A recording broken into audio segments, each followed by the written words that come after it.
I can't believe how close we came to winning the World Series. It was all set up so perfectly. Game 7, bottom of the ninth, bases loaded for Hank Holder. We were one swing, one batted ball event from winning this thing. And winning with our young homegrown superstar in Hank Holder during the best season of his major league career. 7 years of building and grinding with this team came down to the results of one ball in play. And that ball favored the Cleveland Guardians as they end up celebrating as World Series champions. And we are still left without our title. The dust has now settled, and I am ready to continue because the job is not over. The last 3 years in this series have ended in order. Losing Game 7 of the NLCS. Then losing Game 7 of the NLCS. Followed by losing in 7 games in the World Series. There is only one thing left for this team to achieve. We are approaching the end of the Miami Marlins franchise, and regardless of how that ball Hank Holder put in play went, I had the idea of going through these regular seasons quickly while I do manage the roster and trades, but really only get on the field for special situations and then maybe some games in the postseason, and I think I have a pretty good plan now. I want to move quickly the rest of the way. So I'm not likely to play a lot more regular season baseball, but the postseason can also take a lot of time, and my plan is going to be to play player lock games until we again reach the World Series, where it'll again be every pitch of every game as we try to win a title. I can't say I know for sure where this episode is going to go beyond an off season, getting into season 8, and seeing how that all unfolds. But however this video ends up going, I would love your feedback because I'm trying to find a better way to take these types of series to the finish line. Now, when it comes to this next off season and preparing to come back from that World Series defeat, we know budget is not going to be a problem. We are making a ton of money now in this series. We have so many options to spend money, to trade because we have a very strong farm system still. And I know there are a couple areas that we need to work on. Bullpen is absolutely a focus after the way we lost a lot of these games. It really just came down to a shaky bullpen, players changing roles, and not having the needed stability. I also look at our lineup, and I feel like most of this is just fine and doesn't need to be adjusted. But there are some players I wonder about. Does Joe Brown need some competition? He became more of a postseason liability. We've seen him drop off in the past, so it's hard to trust him as much as we do other players. And then I think about the very first draft pick of this series in Johnny Grieve, a player who is going to be hitting free agency before too long, and really I'm not the most comfortable hitting with him. And we've seen in Johnny's career, he's not developed much power. 2030 has proven to be an anomaly to this point, and he's 28 years old. If you have no choice but to hit your third baseman ninth, either you're coaching an all-star team, or maybe you don't have the right third baseman. He's a fantastic defensive player, but I do think there at third base we need more offensive impact. As we get underway, we have to build a new staff. Suddenly, 5 of those members are free agents. I like that Tim Oliver sticks around. And then we have our free agent negotiations. I am interested in keeping around a couple of these bullpen arms, but I'm certainly going to want to explore adding some new faces. So I'm going to be offering a couple contracts here. I'm going to offer contracts to Christian Scott and Chris Bubich right away. I might get to Yuki Matsui later, but I also think there's a need to maybe get a little bit younger in the bullpen and explore what's out there via trade. And when it comes to Xavier Edwards, I am certainly open to a return. He's one of the longest tenured Marlins now, a player from day one in the series. But I think I want to see what's available in free agency. He is 32 years old. He isn't the best defensive infielder. I am very comfortable hitting with him, and he gets on base all the time. But I do think I should see what my other options are, because his defense isn't great, and it's actually getting worse. Everybody else here is going to be hitting free agency. Now, I did find a list of my previous coaching staff members. I'm going to try to keep it mostly intact, including bringing back manager Jose Rivera. One thing I forgot to do when we hit August 1st last year was to go over the rookies that were just added to the team, those fresh draft picks. So to do that now, we take a look at Charlie Green, who was last year's first-round pick. He is clearly nowhere near being able to help us anytime soon. I knew he'd have low offense to start, but basically he's not going to factor much into our plans at 53 overall. Eli Dorta is a 70 overall at 18 years old. That is pretty intriguing. So he could end up getting fast-tracked based on how he ends up developing. But on a roster this solid, it's unlikely that any of these draft picks fall into major roles. Maybe one to keep an eye on is Byron Hollander, given that he would be Joe Brown competition and he's all offense. But he likely needs a good bit of time in the minors. Jose Rivera is going to the Reds instead and leaving us, meaning I've brought back the majority of the coaching staff, but need a new manager. After all our contract renewals, handling arbitration, and making some offers, we're left with around $90 million right now in budget room, which I think is a lot of space. So I've offered Walker Jenkins a multi-year contract. He has 1 year left of arbitration, and I think that there's a good chance he takes an even greater leap here at age 27. I'd love to get him under contract. I've also offered a 1 year deal to Johnny Grieve, and I've offered arbitration to Noblemeyer, Joe Brown, but I've declined to offer arbitration to players like Drew Jones and Cam Smith for the time being. I'm also offering a 1 year deal right now to Johnny Brito. Entering free agency, the number one available player is reliever Mason Miller. And addressing the bullpen is one of my top concerns, seeing how our seasons have been ending. I get initial interest from players like Christian Scott, who didn't take my initial offer, but we're going to try to get signed now. Looks like we have our first decision of the offseason, or of free agency. And we were declined by Chris Bubich, who's wanting a multi-year deal. Another decision is made. The only other offer was to Christian Scott. And it looks like he's going to reply and decline, despite us giving 2 years and more money than he wanted. I also see that Johnny Grieve has accepted the 1 year, $10.5 million contract.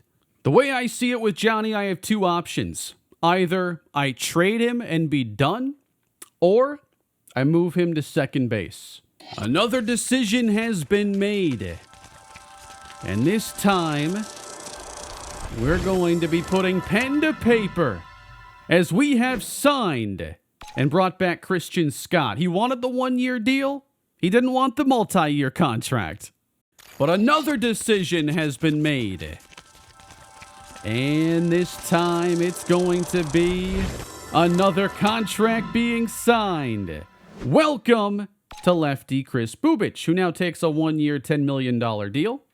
I already made an offer to Mason Miller, and I'm getting the now or never situation. So here we go. I need to outbid the other teams. And I'm going to $20.1 million over the next 2 seasons. I'm going to pay competitive balance tax, doing whatever it takes to secure a chance at winning a World Series. Mason Miller's decision has been made. he will sign with the Miami Marlins and reinforce the back end of our bullpen. I knew I had to make a splash in this area with the way last year ended. So we have a brand new addition in Mason Miller, plus the two best relievers during last year's regular season returning. It's kind of shocking when you look for the best left-handed relievers. And Chris Bubich is the number 1 rated. Yuki Matsui is in the top 3. I figured there would be more options here. If we filter it by closing pitchers, you have a couple more choices. Big deal from Jackson Jobe to go to the Mets, so they're hoping he bounces back as he earns $21 or $29 million a year for 8 seasons. Roman Anthony is heading to the Diamondbacks on a huge blockbuster contract. Hey, we have a manager now, and the staff is now complete. We were able to bring back everybody but our previous manager. And the new manager in charge is Oliver Estrada, who I think I signed as a 36-year-old manager who gives us a boost to power, arm strength, hit per 9, and then drag bunting. I felt like we had a pretty good staff. I liked the boosts, and I didn't want to have a lot of change in this area. I'm going to end up offering arbitration to Cam Smith, but I don't think I'm going to look at bringing back Drew Jones.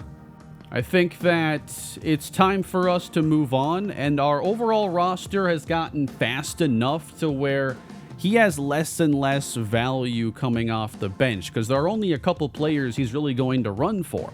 Now or never on reliever Matt Brash, who I had just added to our board. $11 million is my offer, which doesn't get the motivation quite where I think is ideal. And Matt Brash will ultimately pick up the phone and tell us he's going to the Dodgers instead on a 3-year contract. Just to give you an idea of where all these teams are at this stage, the Marlins and Guardians competed in the World Series last year. We're not focused too much on the draft at this stage, but I do pay attention to some of those teams that are high in the lottery odds and think about if they have players that could make sense to add to our team. The number 1 pick is ultimately awarded to the Chicago White Sox, who had the best odds of getting there. It's the Rule 5 draft, and we are risking losing a couple players here, but I think our 40-man roster is pretty jam-packed. Dylan Beavers is the number 1 overall pick, and I have not seen anyone from our organization get taken. I love using the Rule 5 draft primarily early in a series, but at this stage, I am going to pass. This is a big deal. The World Series champion Guardians just traded away Tristan Casas to the Rays. And the big piece they got in return was Jake Irvin. This really feels like a trade that helps out the Rays a lot more. Although they did get a B potential second base prospect in the deal, Clifford Bruce. This move doesn't even save them money because Jake Irvin makes a little bit more than Casas did. But I guess he adds to their rotation. Chase Dolander ends up leaving the Rockies to go to the Mariners. He was once an option for me to add to this rotation that doesn't appear to be changing at all for this year. Now or never on Sam Hentges. I just had him on the board, and as a player we just saw a lot of, and is actually from Minnesota too. Do I really want Sam Hentges? I had someone else in mind. I'm going to pass, actually. He's going to go back to the Guardians. When it comes to trades, I pretty much have to wait, depending on the age of the player I'm trying to get, because most of them are going to go to their arbitration hearings, and I can't trade for them until they're truly under contract. So January is really the time where I can start to swing deals. All right, so we won our arbitration hearing for PJ Morlando. He's going to make $800K. Joe Brown wins his hearing and gets like a $3 million raise off of last season. Cam Smith is going to get a $2 million raise. I'm not really sure why. He didn't do a lot last season. And then Noble Meyer, we get to pay him $3 million when I think that he could have easily won a hearing and gotten closer to 5. Never know how those are really going to go. And we are going to swing a deal with the New York Yankees and send them starting pitcher prospect Parker Marrero, who is getting pretty close to the majors. He's a walk-preventing lefty at 23 years old. Has some decent upside to join a rotation. And I am looking to add a young reliever now, not a 33-year-old who wants a multi-year contract, but lefty Robbie Parsons, who is under team control for this year plus next and is only 24 years old. He was the Yankees closer last season, saved 35 games or 36, blew 5, and had a pretty strong season and has a history of low walk rates, low home run rates. And I want to add that skill set into our bullpen.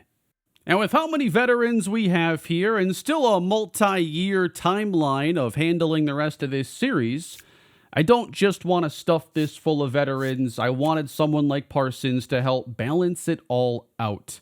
He, Norris, and Ariano are now the young guys there in the pen. Drew Jones was ultimately signed by the San Diego Padres. He has a new chance and received a 4-year contract where I'm expecting he's going to be out there on a more regular basis now. His primary competition seems to be another player on the channel who has played the same exact role in Victor Scott back in my Cardinals franchise. That's the perfect battle right there between those two. Little sad we're not going to get a front row seat for that. But perhaps one of the saddest parts of today's episode is seeing the departure of one of my favorites, I'm sure one of yours. Xavier Edwards is now a Washington National, getting a 3-year contract. Ultimately, I knew this was probably going to happen at some point, and I think now is the time to seek a defensive upgrade over there at second base. You have to win on the margins and do the little things right to go all the way in the postseason. As much as I like Edwards' offense, I'm looking for a defensive upgrade. Here are the top prospects in all of baseball now. The Yankees have number 1 and number 2 and just acquired Parker Marrero from us. Our best is still Edgar Batista, the 68 overall, a potential outfielder who I've been holding on for a bit of time here in the series. Looking at our organization, he's our 1. Jorge Vizcaino is the 2. And I think this year we need to look at maybe Vizcaino having a chance to at least be part of the bullpen, but contribute at the majors. And I look at, an interesting thing is like doing my postseason run alongside watching the real MLB postseason. And you see how many multi-inning guys and starters end up coming out of the bullpen. And when some of these series get messy, which they're going to when a game goes haywire, it's so nice to have a player like that to have a chance to throw multiple days in a row. And I think getting Vizcaino at the majors this year to really grade him with more sample is important, because he might be a big part of our next run. All that to say, I'm willing to move on from some of our top prospects, but Vizcaino is not somebody I want to trade. And we have a lot of starting pitching, and I think that we can look at trading almost anybody else. Part of me still wants to hold on to Edgar Batista because I think I can make deals happen without him. But what if it takes me a few years to get back to the World Series? What if something goes wrong? What if I need to have another homegrown player because we're going to pay so much competitive balance tax or just something like that? Keeping Batista around might be wise. You see our budget at $22 million and the Angels slightly over budget while being one of the teams that's going to pick pretty early this season. I've tried to work out a deal that would bring us a superstar caliber third baseman on what would probably be a rental.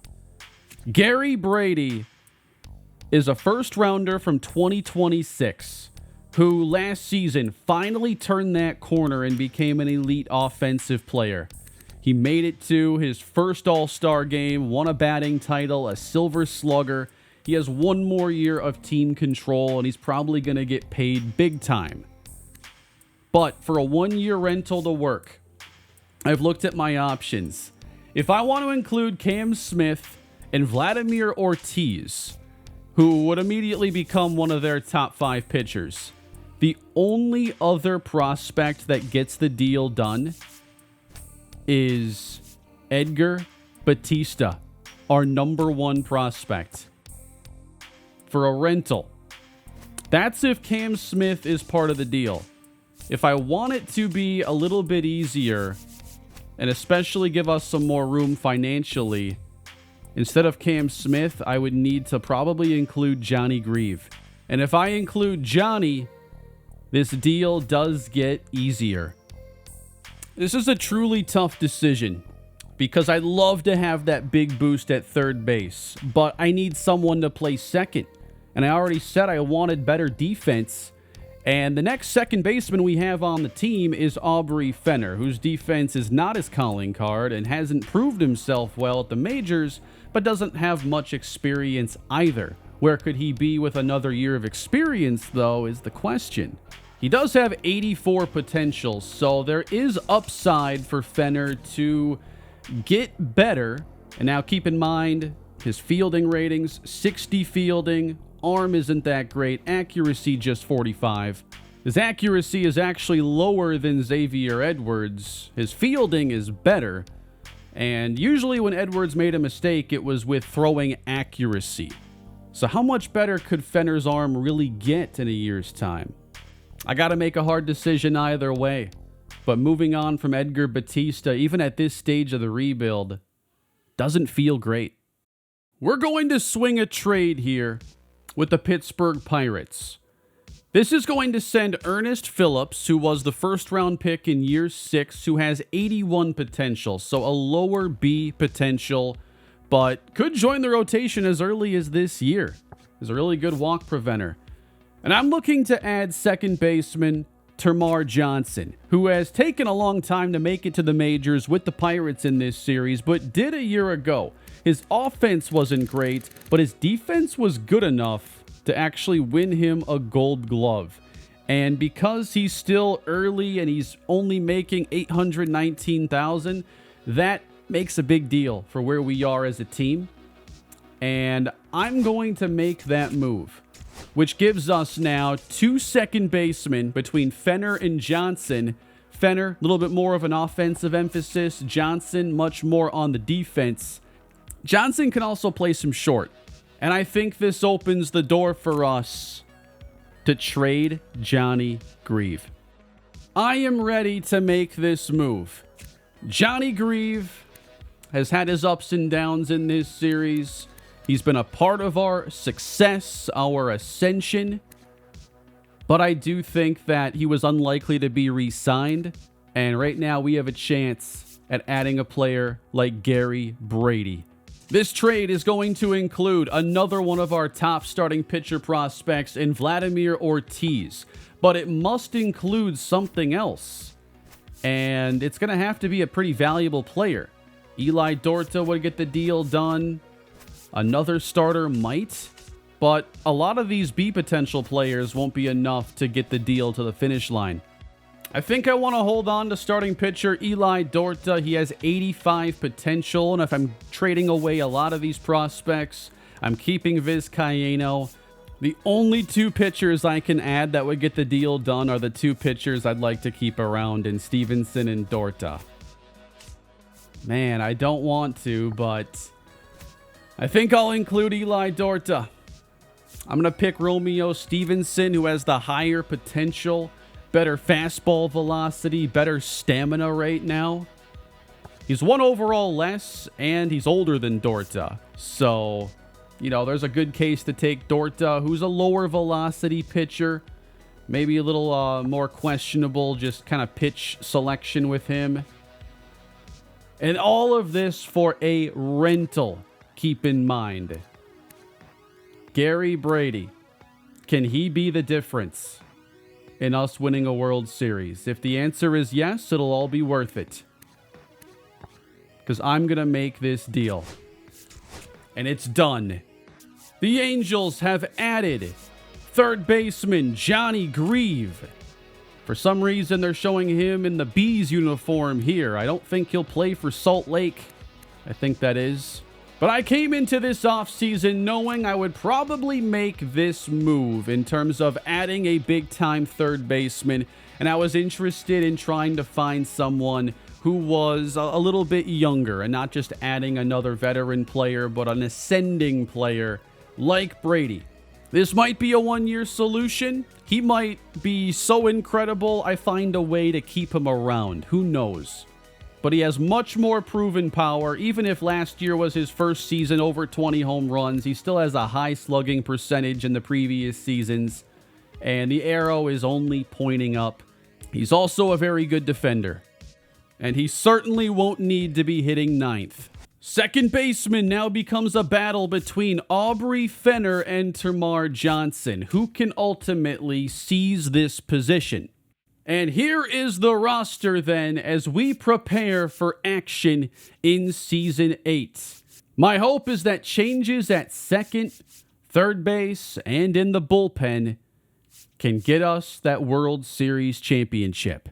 And this is how I would project our lineup playing out here at this stage. Brady steps in as the sixth hitter. This is a nasty lineup with him added in. Aubrey Fenner would hit ninth then at second base. I do wonder, the overall loss of Xavier Edwards, if that'll be noticeable, because this is a stacked team. But Edwards played a very specific role and played it very well. But I think on an offense this complete, it's a sacrifice we could make. So there is our big move prior to getting Season 8 underway. Next for us is to see just the season unfold and what it could potentially throw at us and how we ultimately play as a team. We'll see who plays well, who struggles, and who potentially gets injured, like Aubrey Fenner does in the first spring training game. At least it's a minor injury. I accidentally got into a spring training game and simmed it, and Xavier Edwards had a 3-for-3 day against us. But look at all the home runs we just hit with Norby, Brady, Butcher, and Termarr Johnson. Here are the spring training standouts, with Doug Butcher trading a lot of his on-base prowess for home run hitting as he hit 7 long balls. Logan O'Hoppe and Termarr Johnson, the new second baseman, each hit 5. Jeremiah Jackson was pretty solid at 1237 OPS. Cole Carrig, when's the last time we saw him in this series? It's been since 2029 he played at the majors. Certainly one of the Rule 5 picks of all time. R.D. Castle, developmental shortstop. He ended up being productive on limited at-bats. And yeah, PJ Morlando, I think his spot is pretty safe again. Really happy to see Andreas Ruiz hit 316. And if you remember back to the very origins of this series, Andreas Ruiz was the second overall pick that I made, right after Johnny Grieve. He's never played at the majors. We'll see if he has a chance this year.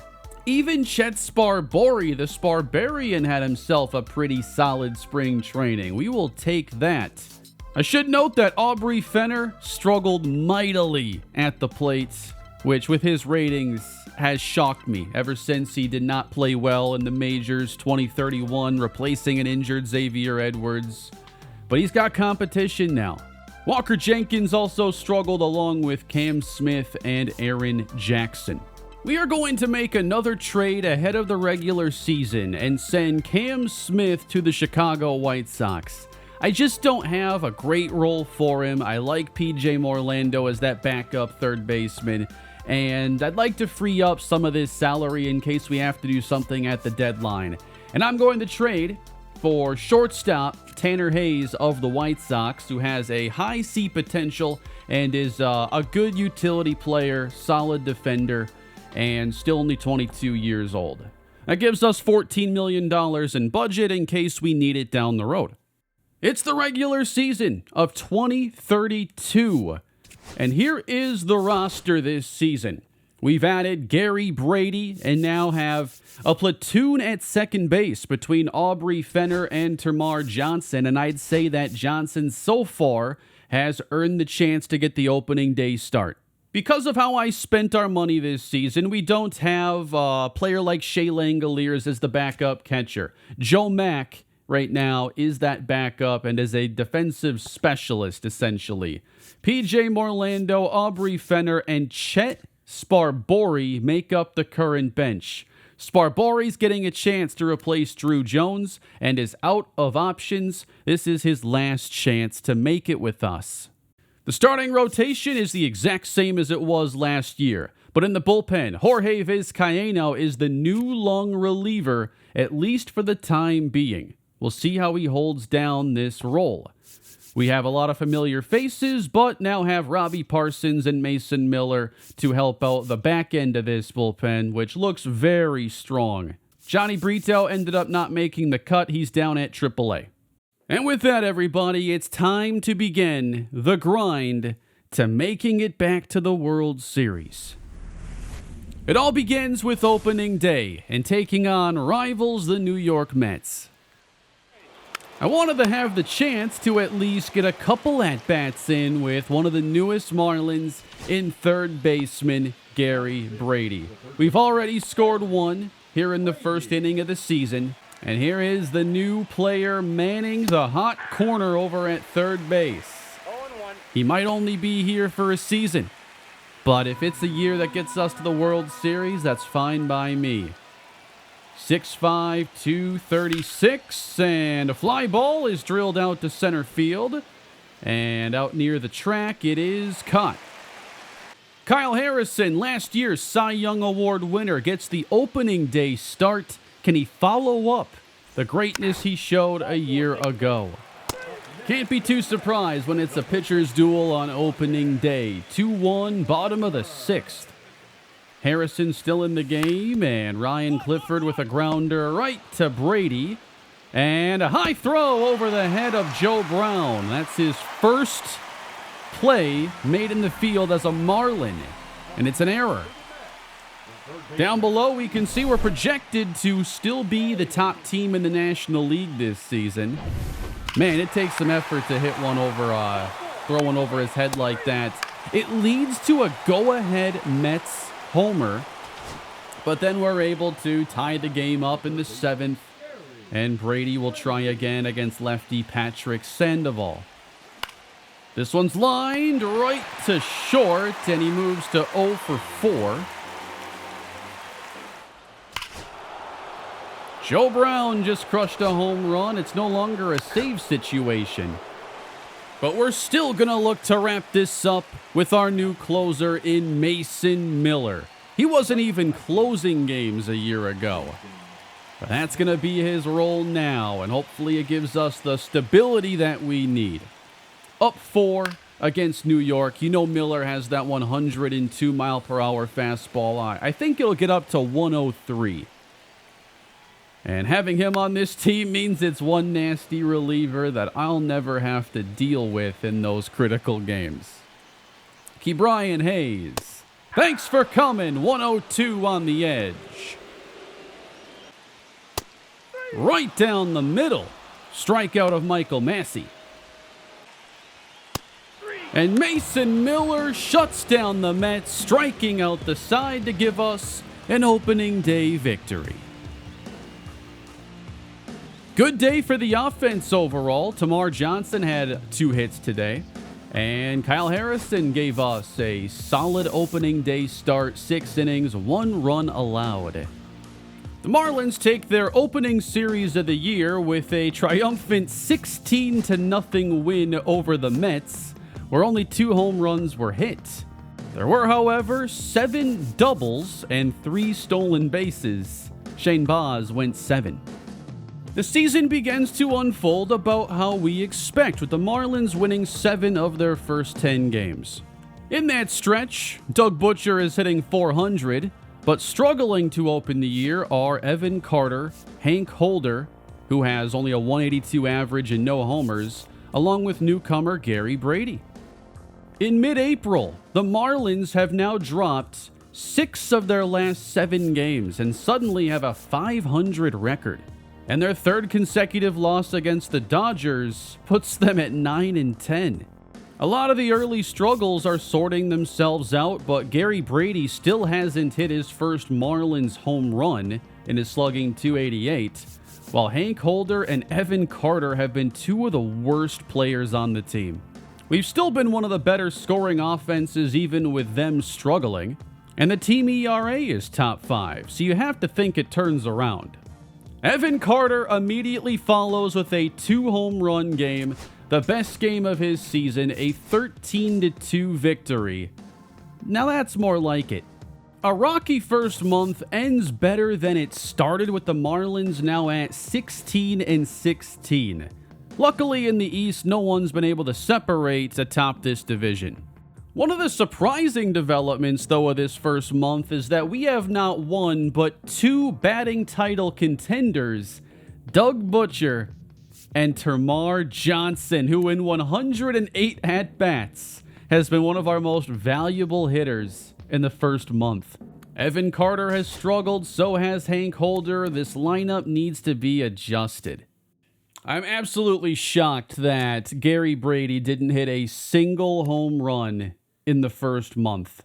He still had an on-base of 400, but he's basically giving us the Johnny Grieve experience right now. The rotation looks really solid to open the year, and Kyle Harrison is right back to his Cy Young performing ways. He has only given up 6 earned runs and 41 innings to open the season. He's not getting a lot of strikeouts, but you still cannot produce against this guy. And Jorge Vizcaino seems to be settling into this relief role pretty well. He's up to an 84 overall. Has given up a couple homers, 5 earned in 15.2 innings. I'm sure it'll still be a work in progress, but so far so good. Shane Baz suffers an injury, a shoulder separation. He'll be out 1 to 2 months. And that is going to open the door for Jorge Vizcaino to now join the starting rotation. Vizcaino's first start gives us a win over the Minnesota Twins. He went 6 2/3, giving up 3 runs, and he struck out 7. That sounds pretty good to me. And this is more the play that I've expected. Unfortunately, it took a 4-game winning streak just for us to get back above 500, where we hopefully stay. We win in Vizcaino's next start against the Milwaukee Brewers, where we ended up with Doug Butcher, Hank Holder, and then Termarr Johnson hitting 2 home runs in the same game. Vizcaino had a rougher outing, but the bullpen was able to recover. Things do seem to be recovering. Hank Holder finally has gotten hot and has 5 homers in his last 10 games and is back to playing like an all-star. Gary Brady does finally have a home run, but I'm really concerned with this slow start and not getting a huge boost over what we were getting from Johnny Grieve. I'd love to give you a good Johnny Grieve update, but I don't know what LA is doing. They're playing out of position, Gabby Moreno at third base. I don't know why, because they have Johnny Grieve at AAA for no reason that I can understand. Look how the East could be changing, though. The Nationals are currently the top dogs, 7 games above 500. We've waited a long time for them to show they're playoff worthy. We rattle off 5 consecutive wins to close out the month of May, giving us a 34-25 record, and it's looking like it's us and the Nationals here at the top of this division still. Harrison continues to pitch at a dominant level. Freddie Peralta's played well, and in the absence of Shane Baz, it's given Jorge Vizcaino a chance to give us a really good look with a lot more innings pitched. And you got to be pretty happy so far. The strikeouts seem to be translating. The home runs are under control. And his numbers are very strong. In the bullpen, Mason Miller currently has 16 saves. He has blown 2 of those. And then Christian Scott has seemingly regressed this season. His last 10 look pretty solid, but early in the year, a couple bad outings can keep the numbers looking pretty down for quite some time. just something we have to keep an eye on. And then Robbie Parsons, the 24-year-old reliever, has given up a fair amount of runs, but if we take a look at the more advanced numbers, his strikeouts are great, not many home runs. The walks are elevated higher than average for him, so I think that he'll mostly be fine. And I'm still keeping an eye on the players down in the minor leagues. I'm managing these lineups still and tracking some of the developments. Edgar Batista, he's down at AA still where he can play every day, and the development is great. 70 overall at 22 years old. Feels like he's on track. The minor league pitching rotations have changed a lot because I traded away so many of our better prospects. Romeo Stevenson would now be one of our premier guys down there at a 70 overall. And then Mustafa Jones is another B potential guy just to keep an eye on. But I see a couple ratings here that are a little bit low, like the pitching clutch. Our farm system isn't nearly as strong. We've helped the White Sox actually build the best farm system now in baseball, but do have the number 7 prospect in Edgar Batista. Mackenzie McDermott, a 62 overall, he is the number 24 prospect. Romeo Stevenson, 49. Closer Juan Villa, 53. He's just kind of developing behind the scenes. I think he's got a chance. Miguel Carrera is another reliever at 71 overall, whose ratings are pretty intriguing, and he might need a look sooner than later. And then we have Alexis Sanchez, Mariano Valdez as our other top 100 prospects. Thomas White has given up 3 home runs to us. That's the Thomas White that we remember. The Yankees hit 4. We hit 3. Tamar Johnson, Walker Jenkins, Joe Brown all go yard. Kyle Harrison, 5 runs given up. One of his worst starts this season, I guess. We've now leapfrogged the Nationals 71 games into the year, back in first place, as we now take them on in a 4-game road set. Big injury for Romeo Stevenson, fractured hand. That's going to be a big setback for his development. And we split those 4 games against the Nationals. Maybe this one goes down to the wire. Shane Baz is no longer injured. In his absence, Jorge Vizcaíno has been mostly strong. It looks like he's had a couple rough outings lately. A few of these didn't reach 5 innings. And he's given up homers in 4 consecutive. Maybe Baz is getting healthy here at just the right time. Vizcaíno gets his experience, but now shifts back to a bullpen role. We're a good chunk into the year, and Tamar Johnson is still hitting .322. He was a Gold Glover a year ago who wasn't very valuable at the plate. What a season he's putting in. We've also seen the recovery of Hank Holder's 23-year-old campaign. Now his numbers are right in line with where they were a year ago. Even with the slow starts, he can get as hot as anybody at the plate. And Gary Brady is hitting .271 with 6 home runs. With his power ratings, there's no guarantee he hits for, high power, but it's possible with 62 and 51 power. .403 slugging is his worst in like 4 years, so it does feel a little unlucky. Also, maybe he ends up doing a little bit better the rest of the way. .561 slugging over his last 10. I will say this bench has looked pretty concerning. PJ Morlando hasn't been able to do a whole lot of anything. Aubrey Fenner only has 17 at-bats. I mean, Tamar Johnson's keeping him on the bench. Joe Max, the backup catcher, so there's not really, competition for that role. And then Chet Sparbory is still the same Chet Sparbory. One player who could be pushing for his spot is outfielder Todd Schmidt, who at AAA has mashed lefties this season and is a fairly well-rounded player at 75 overall. I remember being excited about acquiring him, and then he suffered a season-ending injury. But I think that as an off-the-bench outfielder with some power who can also run and play defense, this is a valuable player. I'm also looking at the development for second baseman Lucas Johnson, and I'm pretty intrigued. The power's always stood out for him, but everything else has been on the lower end. But his improvements with contact against lefties make him slightly more intriguing. Still more of a DH only. The first month or so had me only slightly nervous. We actually have a better record now than the LA Dodgers.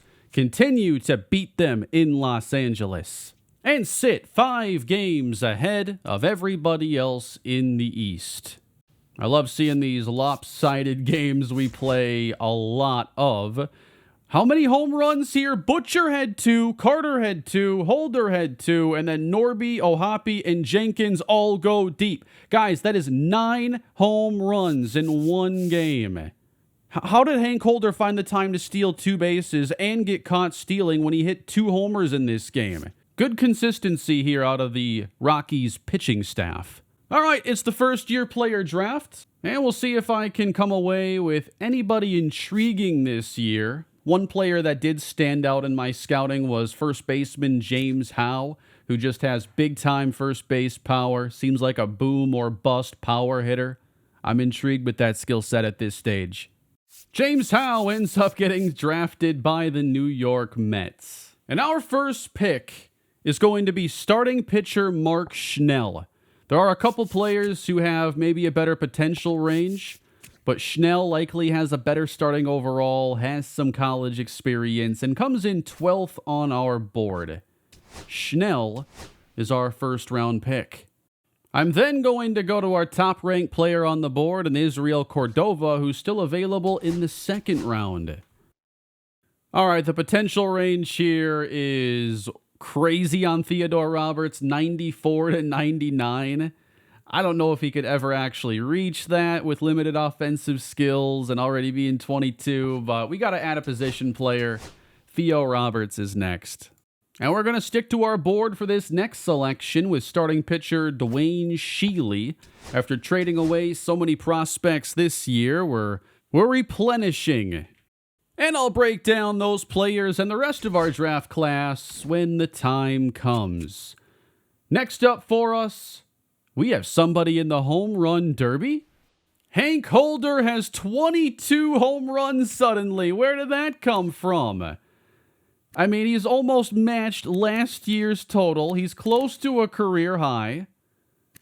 Hank Holder has 5 homers in his last 10 games. It keeps saying that when I check out his recent games. And we can see from this screen that he's going to be back in the All-Star game again. Here's the field. Definitely some new names. John Kenzie Noel returns after that World Series he had against us. Welcome. And the Derby was tough last year. I had a hard time getting into a good rhythm. Based off this info, we want to get above 12. 13 is the target as we are in the Rogers Center now. Toronto is the host of this year's All-Star game. Come on.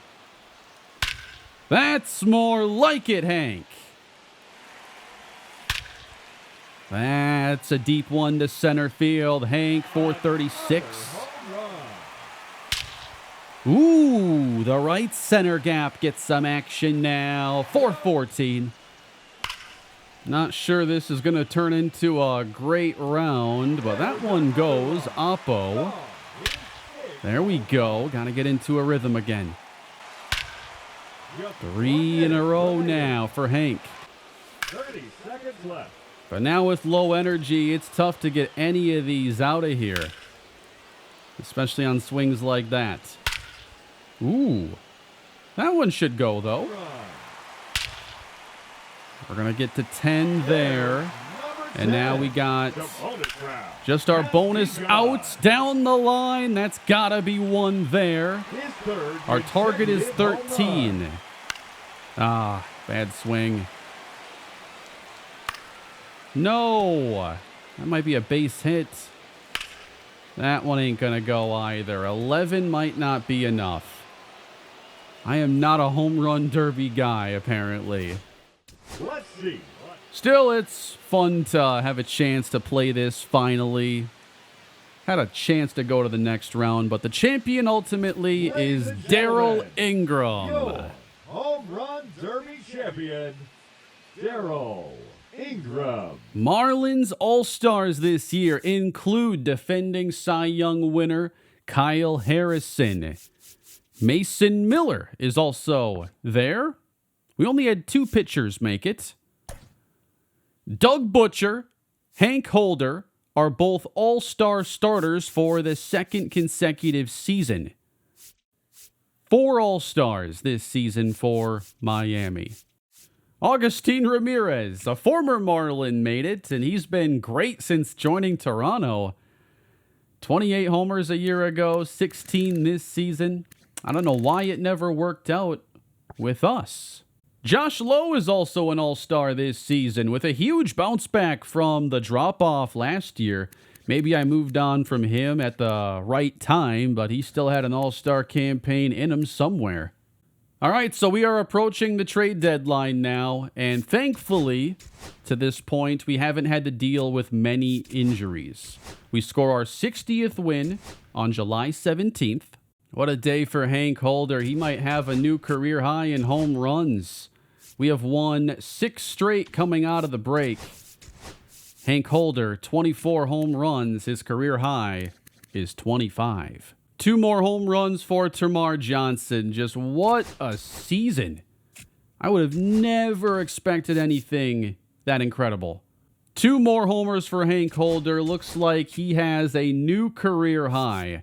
He just did it again. Hank, what are you doing? He has 6 homers in his last 10 games, and they've all come in multi-home run days.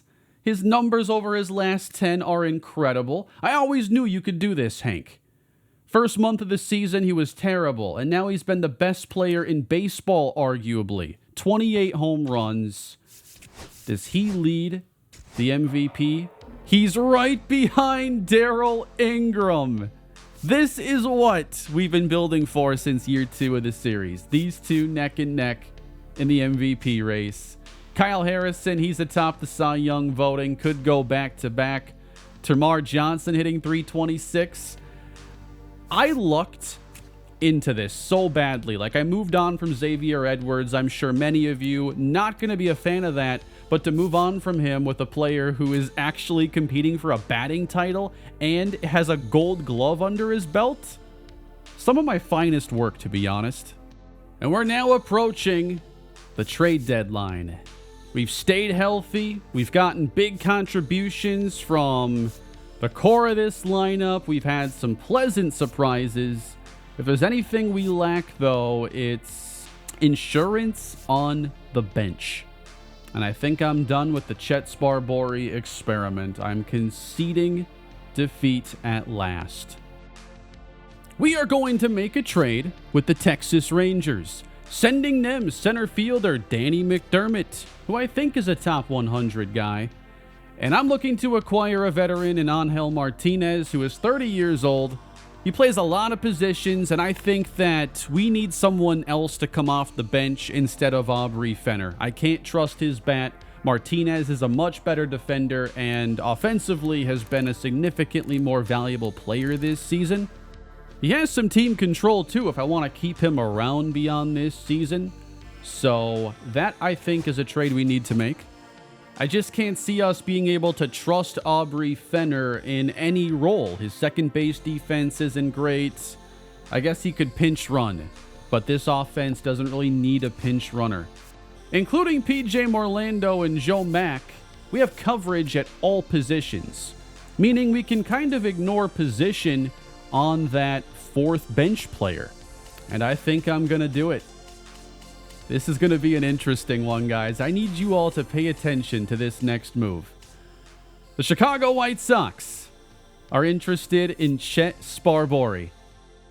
And we are going to be acquiring Aaron Judge at 39 years old. He can still hit. And our bench is now set up in a way to where we can just have someone like him in case we need a pinch hitter or a big hit at some point.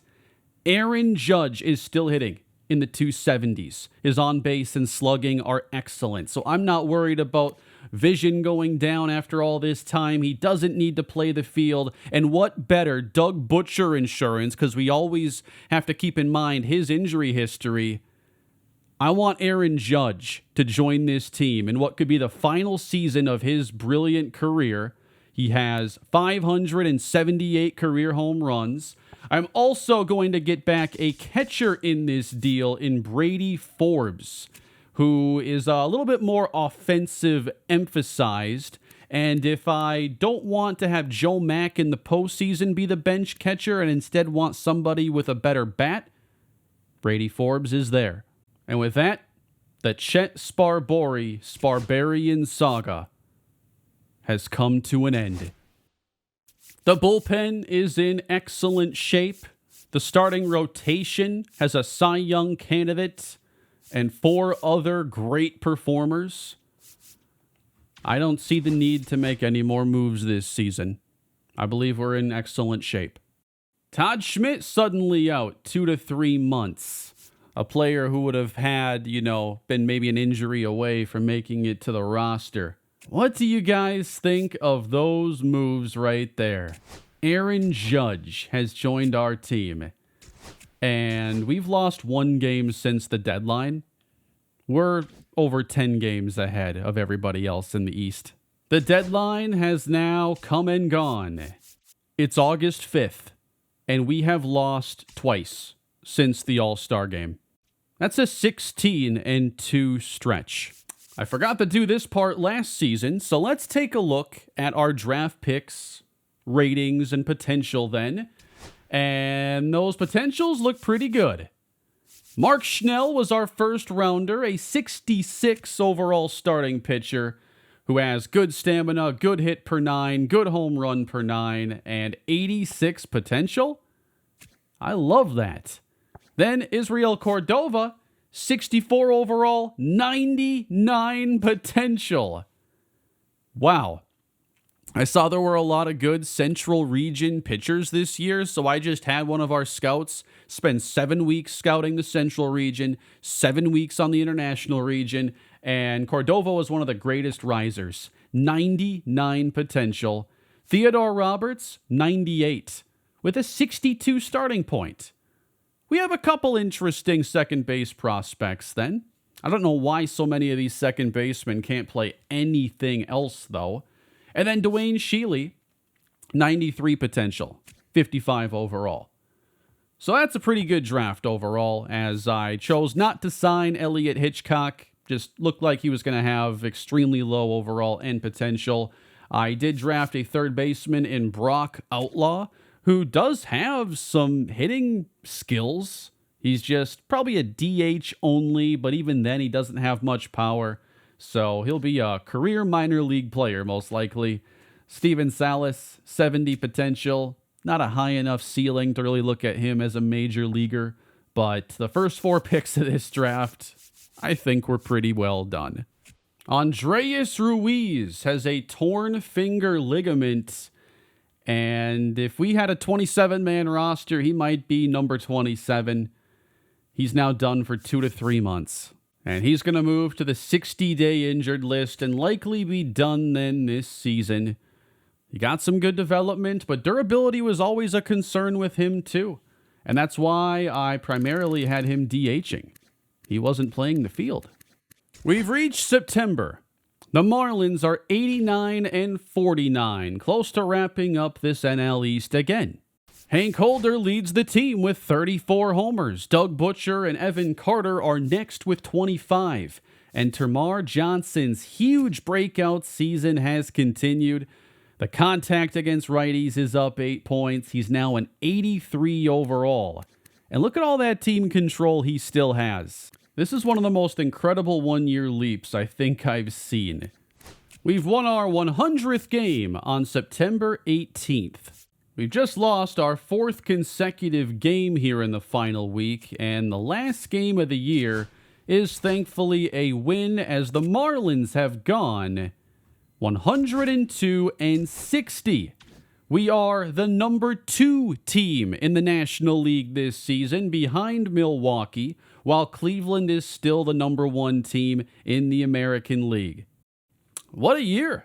Hank Holder continues to build upon last season's success and now has reached 99 overall. And he just had the best season of his career offensively, slugging .583, nearly a 1,000 OPS the entire season, while committing less errors than last year with an 8.9 WAR. And even with that, he is the second runner-up for MVP, as Anthony Santander's 50 home runs land him the award. Darrell Ingram came in second. The Reds face the Dodgers in the first round of the postseason. The Cy Young goes to Yoshinobu Yamamoto, who tops Kyle Harrison, the runner-up. The batting title ultimately is won by Xavier Edwards. The Washington Nationals had an interesting season. They seem to be improved, and as a matter of fact, they're one of 3 playoff teams to come out of the National League East. I wish I could understand what happened with the Angels, though. Even when rosters expanded, Johnny Grieve didn't go to the majors this season. This is completely... I don't have an answer at all. I traded them a major league caliber player, and they just decided they weren't going to play him there. I don't know why. Kind of sucks, too, for storytelling purposes. LA even made the postseason. They weren't looking very good coming into the year, and I traded for Brady because he was in the last year of his deal. And turns out they didn't need him or Johnny Grieve. The worst FIP on the roster is a 4.36. I think we're in a pretty good spot in that case. Kyle Harrison, Peralta, all the big names were very strong this year. This seems to be a very steady season for the pitching. Mason Miller had outstanding numbers this season. He saved 51 games. He did blow 6. Jorge Vizcaíno went all the way up to an 87 overall this year. All right, so all of that to now finally be back in the postseason, waiting to see who our opponent will be. And our matchup in the NLDS is against the Cincinnati Reds. They defeated the Dodgers best 2 out of 3. The Nationals are out after a 2-0 sweep of the New York Mets. And as I mentioned, my plan for the postseason was to do some player lock games. Maybe if there's an elimination game, I'll play some more. I don't know about full games, though, until we get to the World Series or maybe like Game 7 of the Championship Series. But it's time, everybody. Game 1 of the NLDS against the Reds. Kyle Harrison versus Andrew Abbott.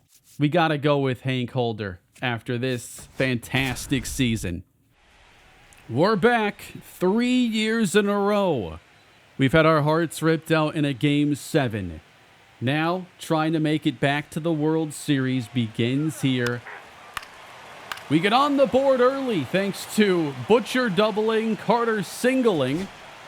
We already score by the time Hank Holder gets a chance to hit. All right, good sweeper from Andrew Abbott. That's going to be a strikeout for Holder. We'll get a routine ground ball here in the second. Holder on to first. Good play. Bases loaded, and we clear him with Doug Butcher's double. He's 2 for 2.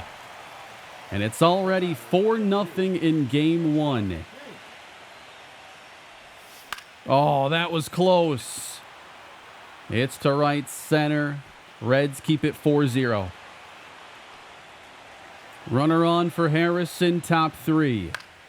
This one's grounded to the right side. There's Termarr Johnson with the flip to Hank Holder. Inning over. Anthony Santander in the 4th. Darrell Ingram stands on first. It's hit directly to Holder. 6-4-3. Double play.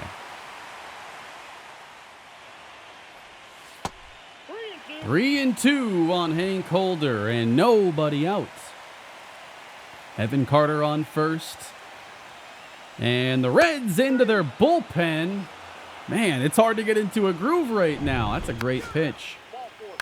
Logan O'Hoppe singles us home, run number 5. I'm actually going to back out of player lock now because I need some reps. Got to get some swings in here, and we're already in a 4-run lead. We send Carter. High strike. Sliding in safely. And can't lay off. Gary Brady, 16 homers on the season. Not exactly a terrific follow-up to last year, but still showing that he's a good third baseman. And he rockets one to center, Gary Brady, bringing Evan Carter to the plate. Run number 6 for Miami. One guy who did take a step back this season, though, was Connor Norby. He hit .235 this year with 19 home runs. He had a really good 4-year stretch, and now at 31 years old, definitely looked like a different player with his slugging under 400 when we're used to it being over 5. Y'all will have to let me know what you think of this video. I know it's going to be very different. It might be paced a little weird. I'll have to see how it looks when I'm editing. But this is for the diehards out there, so I don't care if the video runs long. At this point, it's mid-October. The hardcores are still watching. So I'm going to do what I think is necessary here for this video, trying to get us back to the World Series to see how this run goes. Down goes Norby. Logan O'Hoppy's season wasn't anything spectacular either, and he's a free agent when this one is all wrapped up.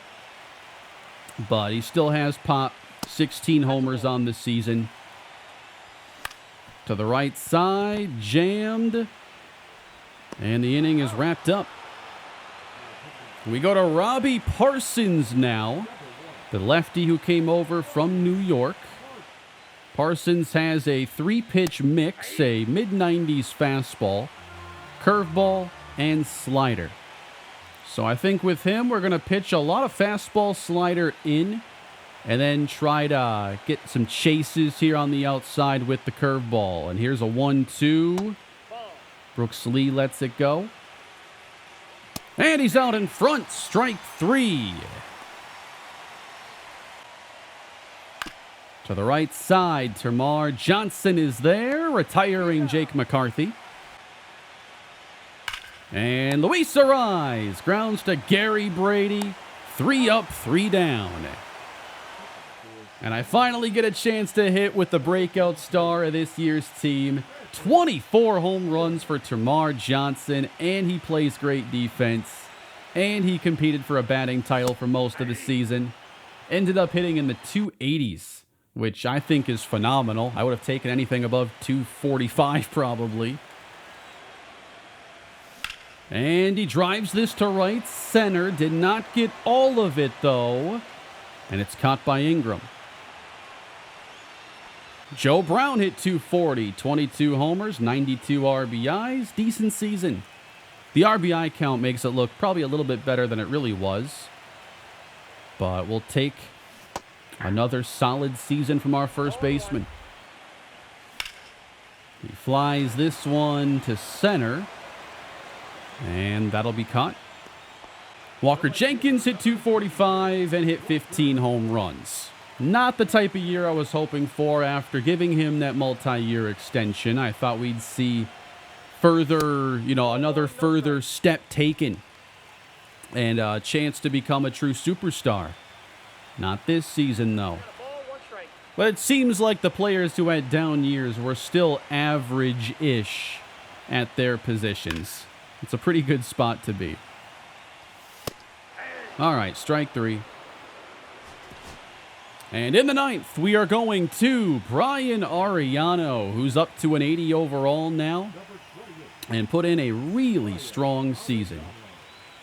Darrell Ingram is the first batter he faces in a 5-run Game 1. And Joe Brown is there. Takes the long way to first. 1 down. So you got the runner-up to the MVP, and now the MVP. Back-to-back in this Reds lineup. Ariano, 2-2. Slider catches the zone. Strike 3. William Contreras to Joe Brown, and that wraps up the first game of the 2032 postseason for Miami. A smooth 5-1, or maybe 6-1 victory. The win goes to Kyle Harrison. Game 2. Player lock with Termarr Johnson. Freddie Peralta takes the mound. 2-on here for the Reds, trying to bounce back after a 3-hit, 1-run performance. This one's going to be grounded over to Brady. Throws to Johnson. Turns. Completes the double play. Connor Phillips is the starter for Cincinnati. And that's lined into center field. A base hit. It's a steal situation. I like the sound of that. Johnson takes off and slides in as Brooks Lee didn't field that cleanly. It's a stolen base. That's how we like to play in the postseason. Singles become doubles. Joe Brown, 3-2 to third base and retired. Walker Jenkins with a 1-2 count. Again to third base, and that was caught on a line. Inning over. Peralta, 3 scoreless. Logan O'Hoppe hits a solo home run. We know how valuable those solo homers can be, but the Reds answer with a double, and we trail by 1. Home run, William Contreras. The Reds now with a 2-run advantage. Ariano comes in for the second straight day in the 6th. And Norby hits a solo home run. We'll jump ahead to the 8th inning, and it's a 3-2 Reds lead. Christian Scott facing Cam Collier and just trying to keep this within 1 swing for our offense. And it's lined. Holder is there. We're going to make a change now and bring in Kenny Norris, whose season looks pretty shaky, but he's in to face Zach Veen. 99 on that heat. With an 0-2 count, it's right in there at 101. 3 pitches, 3 strikes. Randy Rodriguez is out now for Cincinnati as we trail by 1. Okay, I just cannot see these sliders apparently. 2 gone. Gary Brady, our last to hit in the 8th. And rolls it to short. He's retired. And the Reds bring in a familiar face for the 9th inning in Jose Hernandez, a one-time Rule 5 pick of ours who spent many years in Miami.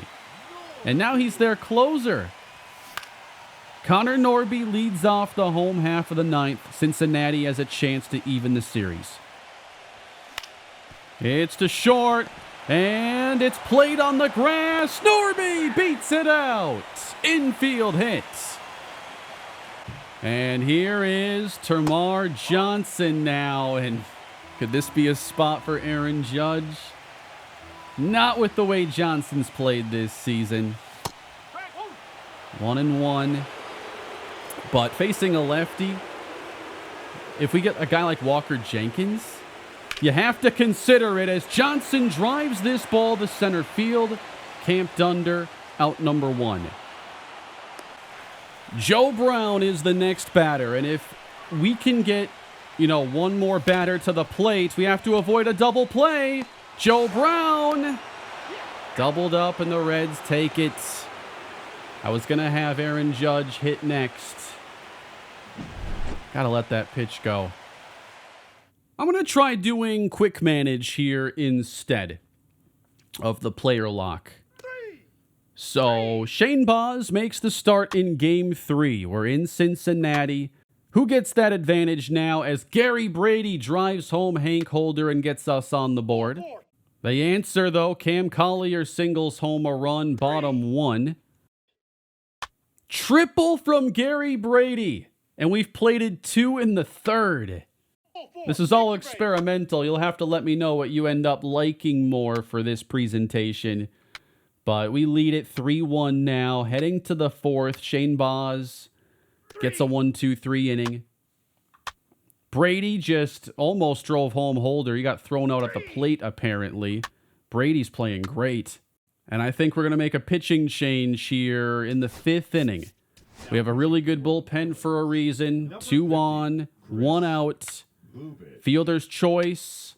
Ground out. We get through the 5th. Tamar Johnson with a double. And then a double from Jenkins brings him home. We're going to enter in a very critical moment right here, okay? We lead by 3. The bases are loaded, and we just put in Christian Scott. Just trying to wrap this inning up. And in that bat, that could swing everything. Not biting on the splitter. 2-1, and it catches the zone. Scott's 2-2. Up and in! What a pitch! He struck him out.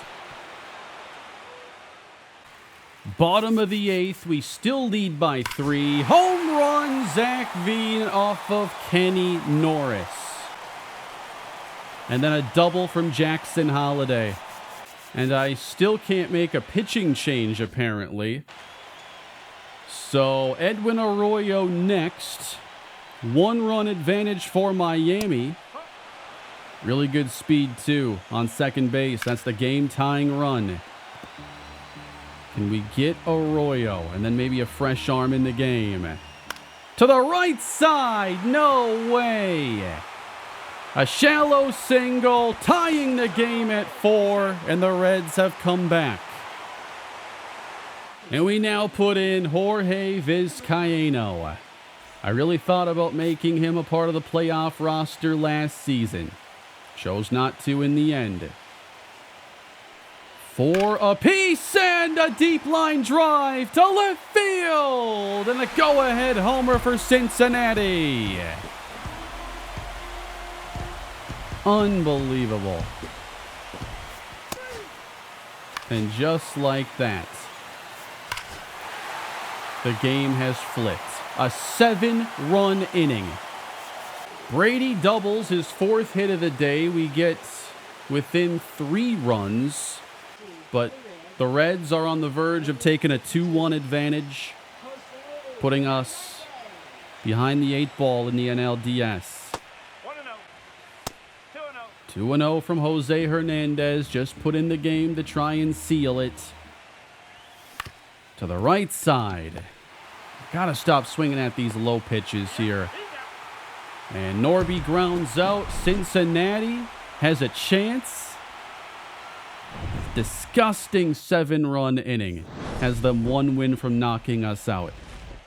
3 charged to Kenny Norris. 3 charged to Vizcaíno. And now game 4 in Cincinnati. We have to defeat Hunter Green. Gary Brady keeps getting hits. 2 reach in the first, but we're unable to cash in. First 2 reach here, top 3. And then Holder loads the bases, and it's Gary Brady. Why did we get him, everybody? Because I thought he could be the difference maker. Bases loaded in game 4. We've got to get on the board. And he popped it up. A slurve and foul ground. And there is room. A little bit in front of it. But we have a chance now with Connor Norby. Hard to hit that up and in fastball right now. 99 from Green. 1 strike from ending the inning. 3-2. Everyone can leave early. He's thrown nothing but fastballs. Does he stick with that now? Here we go. It was another heater. And we'll do it again. A drive from Norby. But not having to move a bit. Caught. Schwellenbach so far doing exactly what we need in this game. 3 shutout innings. Still no runs. Another 1-2-3 inning. Schwellenbach doing well. We're through the 5th. Still no runs scored. But we do have a threat now in the 6th. 2 on. Joe Brown has loaded the bases. And we'll jump back in as the Reds bring in a new pitcher. It'll be a righty. And we're going to have bases loaded, nobody out for Walker Jenkins. We failed last time. And now a rocket is sent to deep left field. It is off the wall. It'll score 2, and the Marlins take a Game 4 advantage.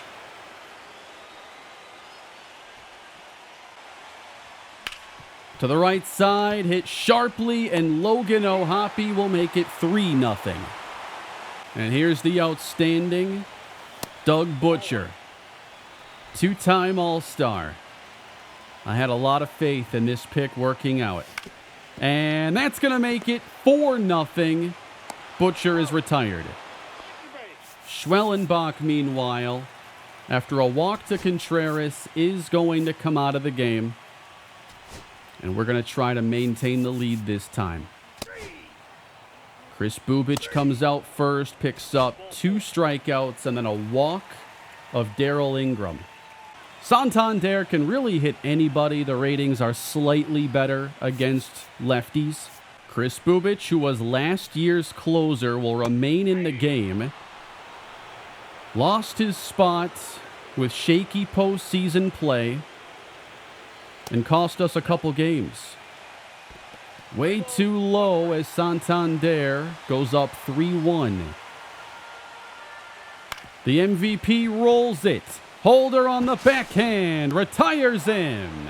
Inning over. Home run, Hank Holder. That's how you play an elimination game right there. 4 for 4, 5-0. Home run, Logan O'Hoppe for some insurance. And we've given Brian Ariano the 9th inning with a 6-run lead. 92 and looking for one more strike. Zach Veen, the hitter. He popped it up. And here is Hank Holder, who will force a winner-take-all Game 5 back in Miami. Noble Meyer versus Chase Burns. Winner goes to the NLCS. Meyer has given us a lot of great postseason outings in this series. So I like that he gets this opportunity here. 3rd inning. And not much going on. Reds get 1 hit their first trip through. We get a couple, but no score yet. This is where things can start to get tricky. When your back is against the wall, every reliever's at your disposal. Do you let Meyer handle a situation like this? 2 on, 1 down, and lefties are coming up. I'm going to say here we're going to leave Meyer in. 2 aboard. Collier hitting .231. One time was a Rookie of the Year in this series. And drives this for Carter. That pitch was a great one to hit, and we're lucky that's all he did. 2 down. And Veen rolls that first pitch just wide of first base. I was hoping he'd offer at it. No way! Turned on the fastball, crushed to right, and gone. Pitched him outside, tried to pitch him in, and the Reds just took a 3-run advantage. Home run, Hank Holder immediately to follow, and then Kerry Brady makes it back-to-back. A double from Norby. Wow, both starters on the ropes. While Meyer's out, Burns, he could be next.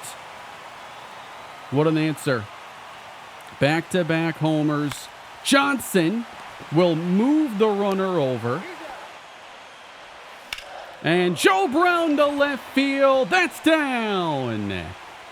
And that'll tie the game and basically leave us with a 5-inning bullpen game the rest of the way.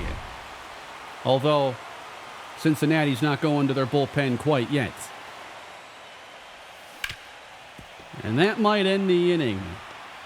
A good turn of the double play, but We're back in this now, thankfully. Burns is still in the game as we turn the lineup over. Can we make them pay for that decision? They're trying to hold their best arms for the final innings. Well, here's our best hitters. Runner on for Evan Carter. Swing and a miss. Oh, come on. We missed one, foul the next one back. You don't get away with those often on Evan Carter. And what a catch and a double play! Smoked that ball to first, and it's a brilliant defensive play. George Soriano strikes out the MVP and the MVP runner-up. He just strikes out all of them. And the Reds are finally making a change. They let him continue. And Gary Brady's going to hit here in the 6th inning. Hit back-to-back home runs with Hank Holder earlier. And now Holder stands on first. And we're going to put him in motion. And Brady grounds it hard to third. Hank will end up on second base. And Connor Norby just connected! A splitter gone to deep left field. 90+% of the homers I hit with Norby just surprise me. When I get that camera cut, I'm like, I didn't think that was a good enough swing. Connor Norby go-ahead home run in Game 5. They just walked the first two in the 8th inning. First and third. A 2-run lead isn't that great. Not after some of the games we've blown over the years.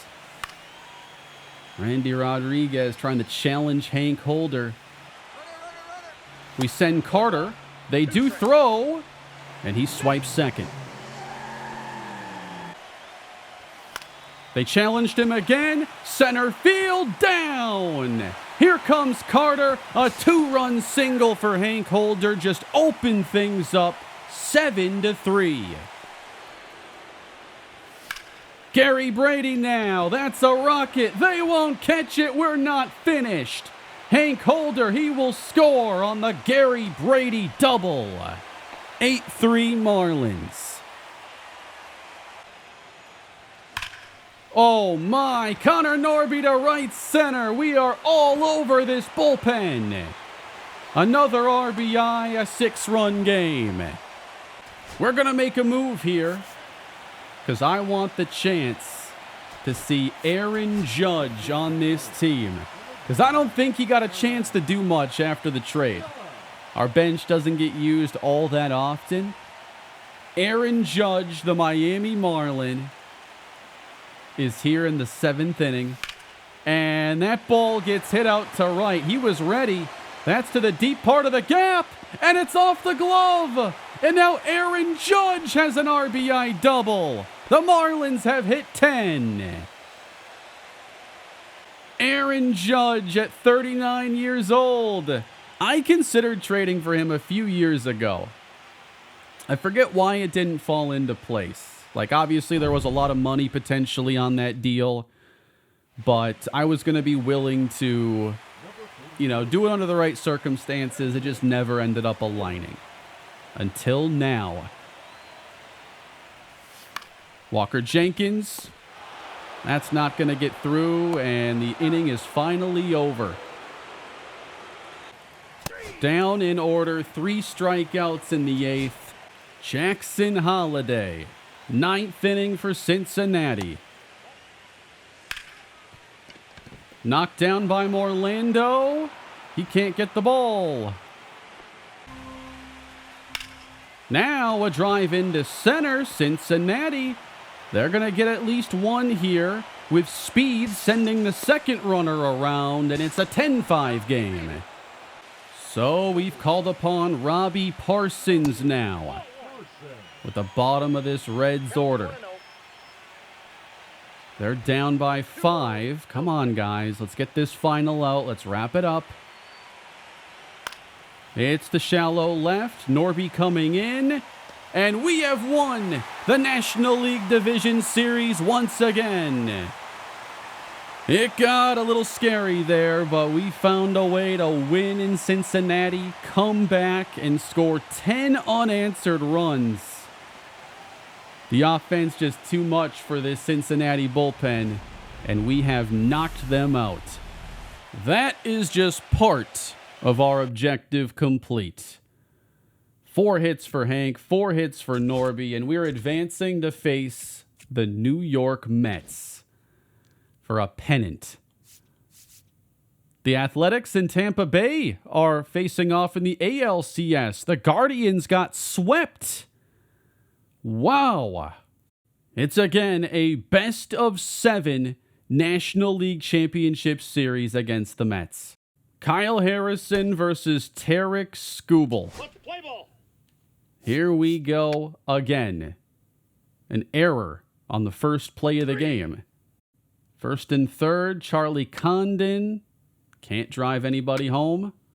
Wow, they're getting after Harrison here in the third. They loaded the bases and got 2. And then Drew Gilbert homers off of him in the 4th. Not his day. So we take him out then. And immediately give up a home run anyway to Yordan Alvarez. Yeah, we aren't winning this if Skubal's having a good day. This is where Jorge Vizcaino comes in very handy for us, because we could ask him to basically pitch the rest of the game and preserve the bullpen, unless we can make it close. And we're starting to get after Skubal here in the 6th inning. Pitching change for New York. They take Skubal out, and they put in Esteban Muriel. And Evan Carter represents the tying run. 2 aboard, bottom 7. Ooh, that's close. Getting ahead in the count. Comes back with a good fastball. And strikes him out. What a pitch. That's a hard one to nail right there. Hank Holder now with 2 on, 2 down. What a start to his postseason, hitting .462. It's to center. Does it fall in? It is too strong, and the inning is over. In that case, we stick with Jorge Vizcaino, who has gotten us through 4 innings. And come back in the 8th inning. We have a couple more base runners. Left on left here, Termar Johnson. Do we need a little extra power? I think we go to the powerful Aaron Judge in this spot. We're looking for a big swing. We're late in this ball game. I've swung at every pitch I've ever seen with Aaron Judge. I think with him, everything's going to look like something we could drive out of here. Not that one, though. Good sinker, 2-2. And it's in there. Inside fastball. Just the worst pitch for me. He makes Joe Brown look small, by the way. Good sweeper. Cosgrove almost out of this. He just keeps throwing them. And look how well he's located in this at-bat. This is an uncomfortable AB. 1-2. Inside. 3-2. If it's Jenkins, we got to go left on left, and Judge was already used. Unbelievable. That was the worst one, and I swung at it. He threw me like 8 of those in a row. Angel Martinez will enter the game. Kenny Norris gives up a couple base runners, but will send it bottom 9. Hector Chavez is on for the close with a save. And we'll jump in and see if we can put together any kind of a late rally with the top hitters in this lineup. That was embarrassing, but it moves up Evan Carter. Out in front. And that's the game. Mets take game 1 in Miami. Skubal out pitches Kyle Harrison. Freddie Peralta gets game 2 for Miami. Logan O'Hoppe gets the scoring started in the bottom of the 3rd with a solo home run. Impressed so far with Peralta shutting down this offense. And Evan Carter just doubled us home a pair in the 5th. Holder then scores him. Freddie Peralta in the 7th. We're going to pull him here with 2 on. George Soriano is at the plate.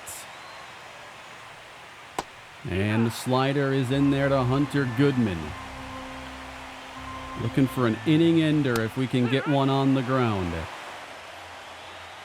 A strikeout also works. Michael Massey, the 9-hitter, and that ball missed way up. Grounded to Joe Brown, who knocks the ball down and then gets the final out.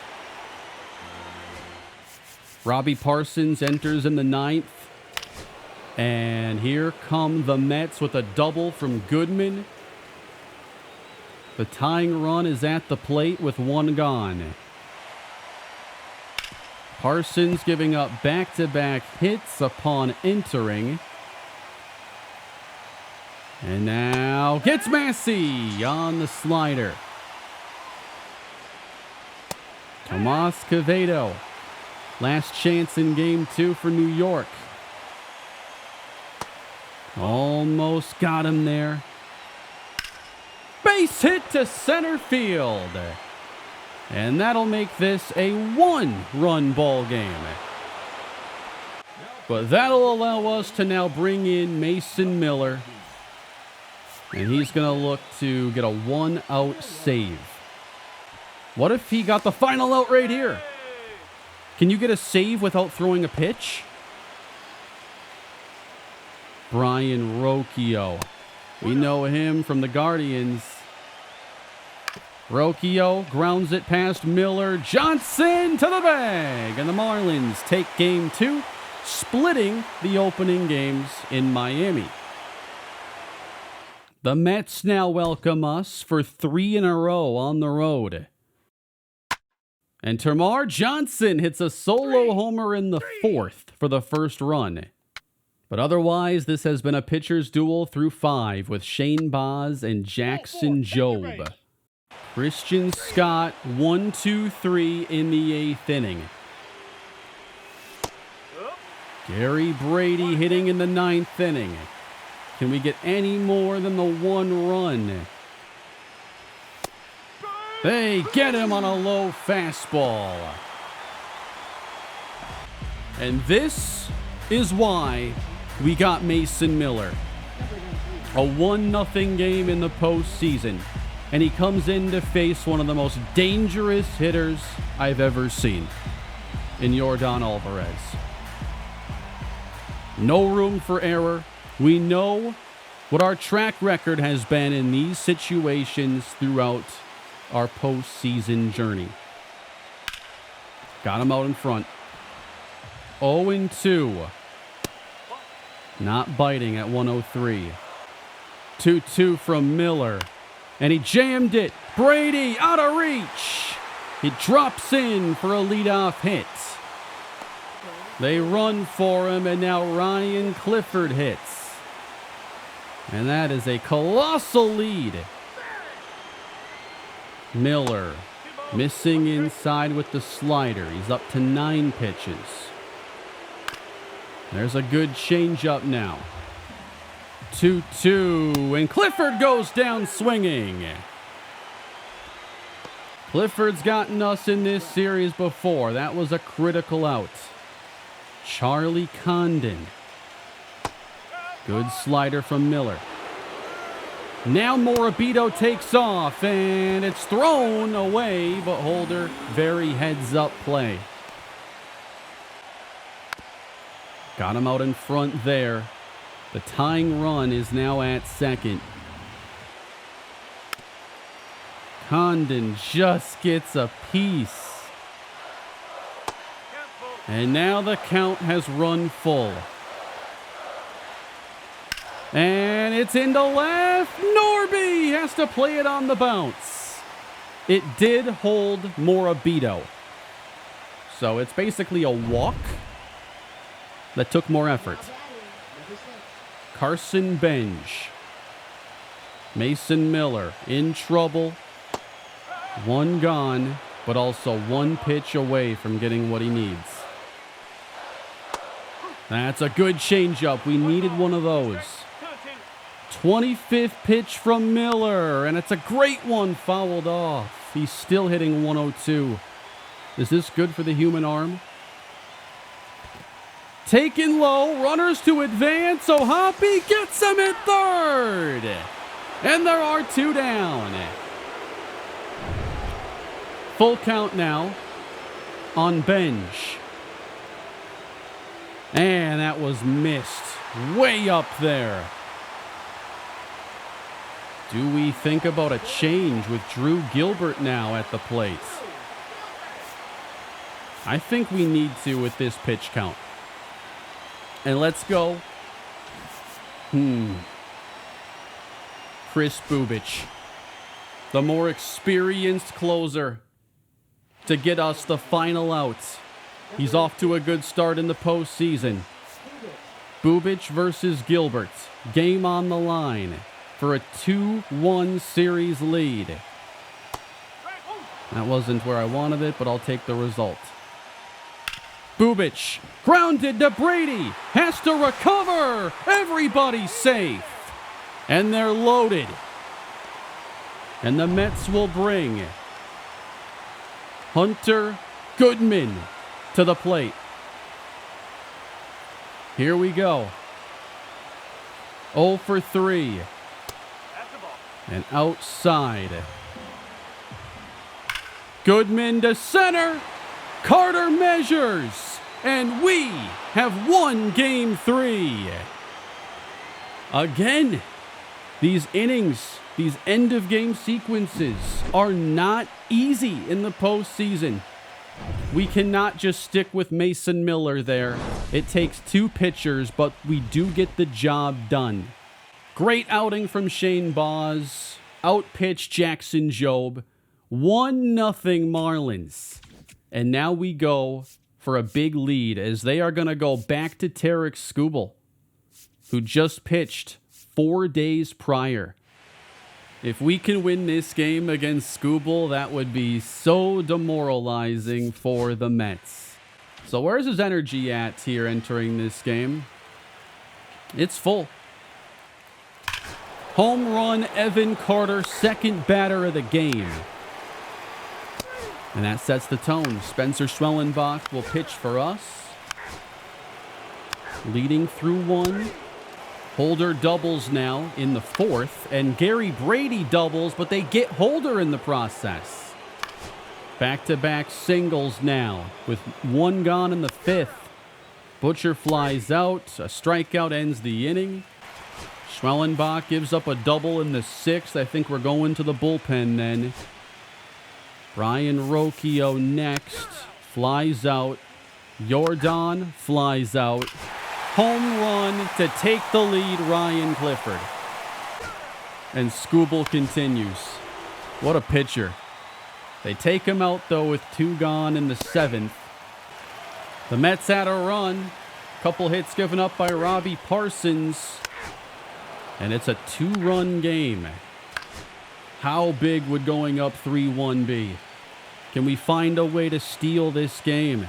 Gary Brady, oh, that's going to get by. One will score. Holder flying, fumbled in the corner, and that will tie the game. Gary Brady with a lucky two-run double. And we're tied. Can't say we deserve that one, but I've given up my fair share of annoying hits. Cannot drive him over, though, with Norby. Muriel strikes him out. That's lined. It'll end the inning. And trying to catch up to those inside fastballs is just really difficult right now. Bubic enters, bottom eight. Facing Alvarez and Clifford. He gets both of them. We head to the ninth. Hector Chavez comes out. And we're going to have Termarr Johnson lead the way in the ninth, and that's a drive. Headed to left center. It'll get caught. Off the glove, Jenkins still cannot win the race to first, and the Mets set up a walk-off chance. But they can't get it done, and we have extra innings. Anybody's game here in game 4. 3 apiece. Hank Holder at the plate. Butcher is on first, and we're going to send him. As Holder lines out in the most unlucky way possible. Double play.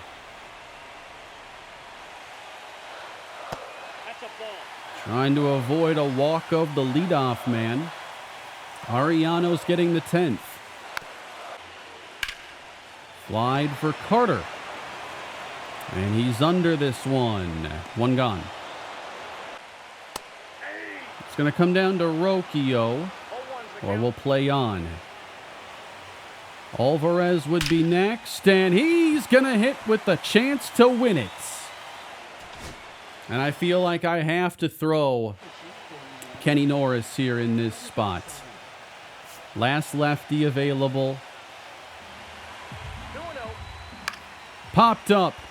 Center field. We catch a break and force an 11th.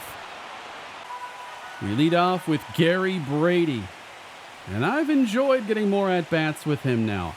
And Brady smokes one to center. He's on.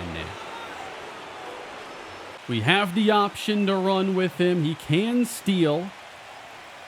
Connor Norby, the batter. That's low. Would have loved to take off on that pitch. I think we're sending him here. Brady goes. Easily taking second base. But now 2 strikes on Norby. Not going to look to bunt him over. And even 3-1 would I want to. Grounded in front of him. Not what we want.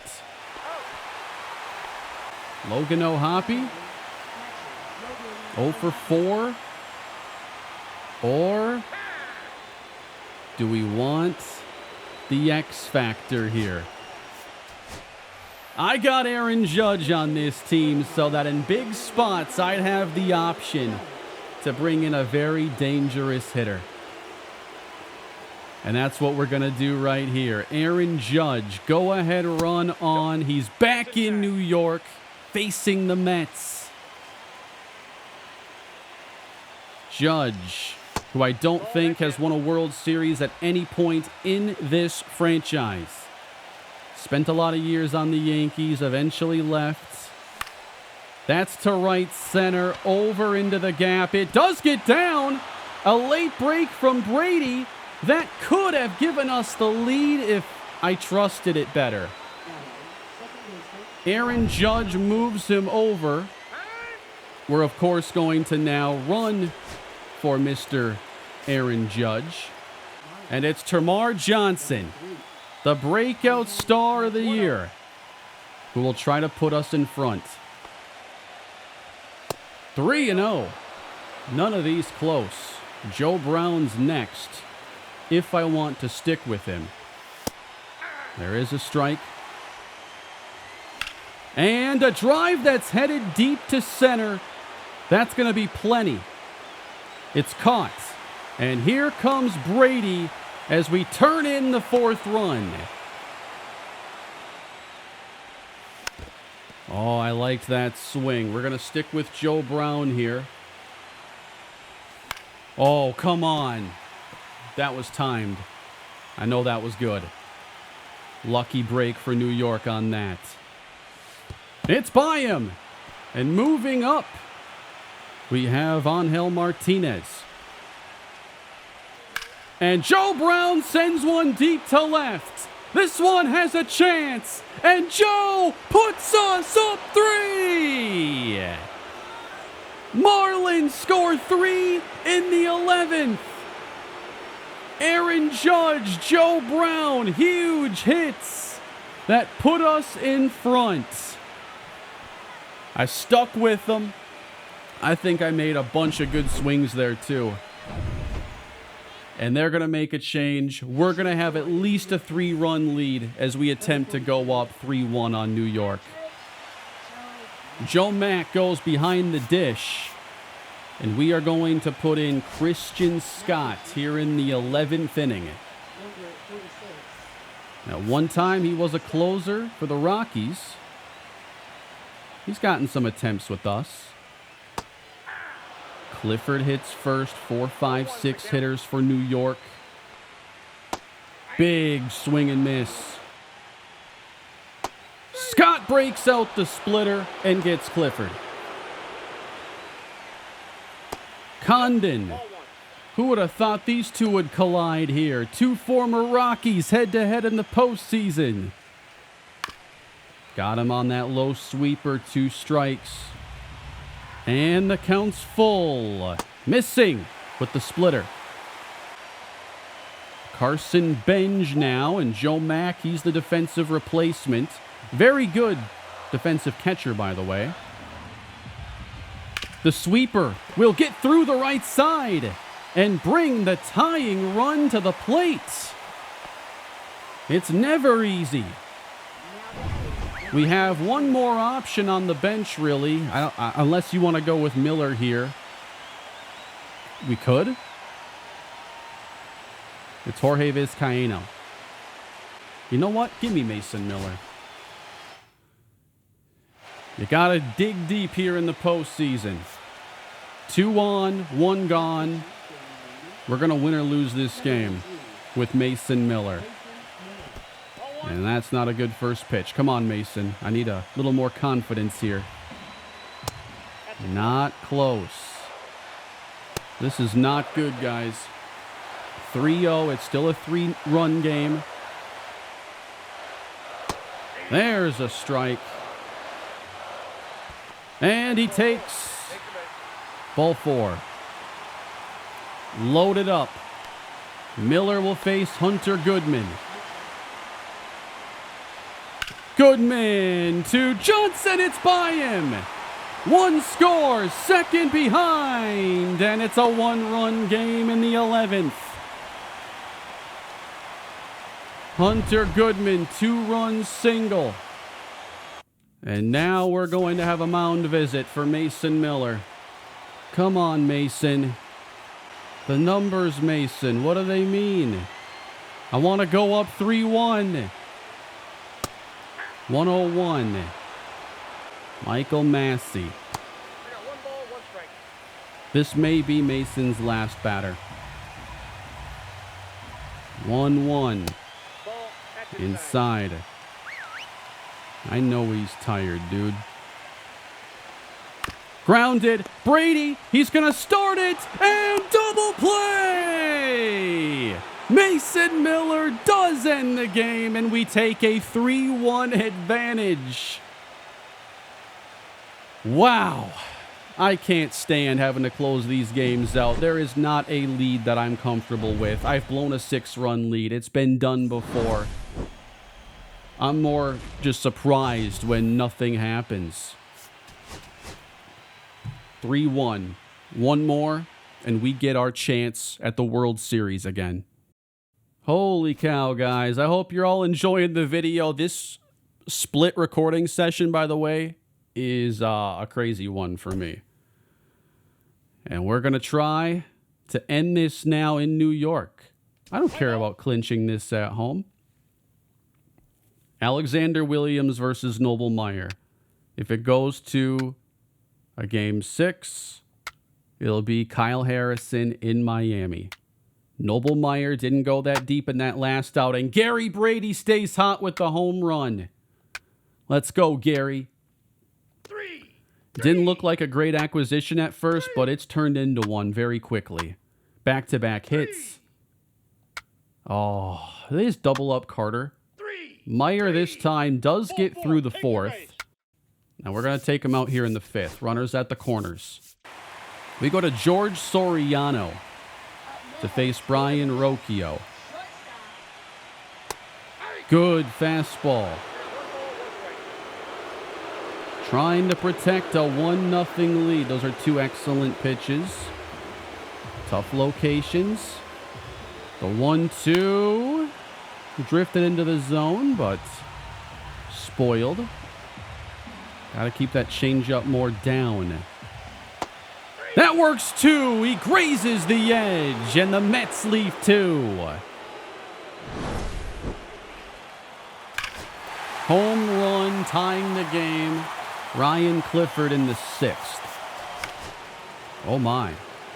2nd and 3rd. We had a couple 2-out hits off of Alexander Williams, so he's going to get pulled from this game for Tom Cosgrove. Walker Jenkins now. I think we counter. That's why we got Aaron Judge. So here we are again. Judge is 2 for 3, has an RBI, and almost did on that previous hit. He enters to face Tom Cosgrove. And Judge grounds it, but it won't find its way through, and he is retired. Man, I love hitting with Aaron Judge. You think he'll stick around a while longer at 39 years old?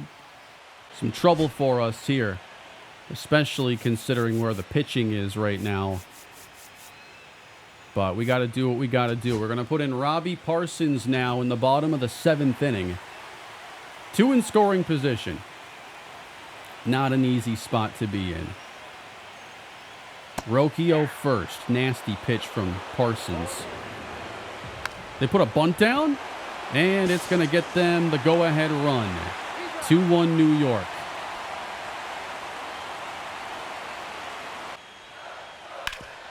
Alvarez grounds it. Termarr Johnson has some trouble, but Alvarez still cannot beat out the throw. I think I left Aaron Judge in for an inning there. I did not mean to do that. I'm going to put P.J. Morlando into right field when I get the chance. It was a Joe Brown error, by the way. There was no Aaron Judge error. I believe that's who ended up scoring the go-ahead run. Evan Carter hitting in the 8th inning. Looking to tie things up. Only hitting 184 so far. That could change. This one is driven to deep center field near the track, but there is room. They add a run in the 8th, and it's 3-1 Mets. Late again.